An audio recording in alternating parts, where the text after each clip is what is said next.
اهدى؟ اهدى ازاي يا متر؟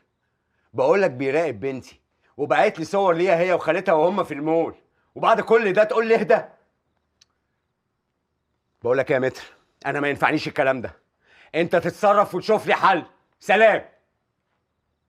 هو قال لك ايه يا شريف؟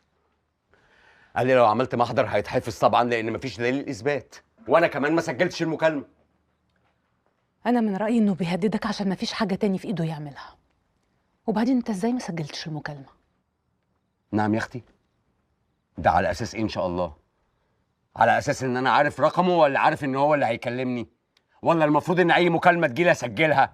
وبعدين البنت كان ممكن تتخطف بسبب استهتارك. أنت بتكلمني كده ليه يا شريف؟ عشان انت بتلوميني اني ما سجلتش المكالمه، والبنت كانت ممكن تروح في 60 داهيه بسبب عدم سمعانك للموبايل. بالراحه يا شريف، بالراحه يا شريف، مش كده، هي ما قالتش حاجه غلط. معلش يا طنط، لينا كان ممكن يحصل لها أي حاجة حتى لو ما خرجتش معايا. كان ممكن يخطفها حتى من باب المدرسة. وبعدين أنا بخاف عليها قوي يا شريف. اسمعي يا ليلى، لما اقول لك انت لازم تفهمي كويس قوي ان البيت ده بيتي، مسؤوليتي، والبنات دول بناتي، وانا ادرى واحد بايه اللي ينفعهم وايه اللي يضرهم. يعني أنا اللي هضرهم. أوكي؟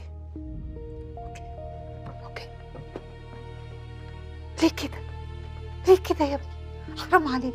يا ماما انت مش عارفه انا طول الطريق من المكتب لحد المول قلبي كان هيقف.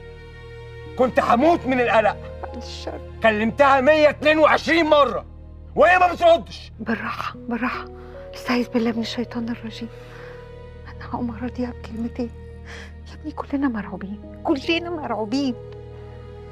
لا حول ولا قوه الا بالله. استغفر الله العظيم يا رب. استغفر الله العظيم يا رب.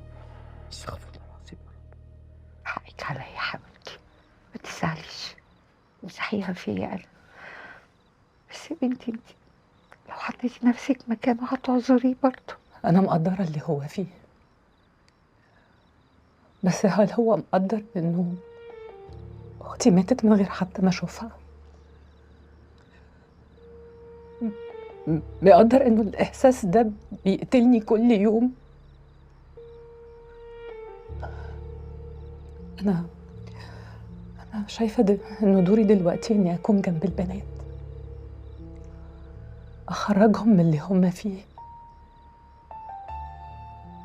وأحاول أعوضهم عن غياب أمهم.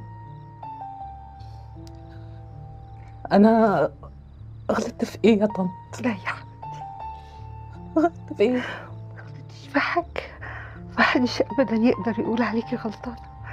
اي حد في مكانك كان هيعمل كده برضه.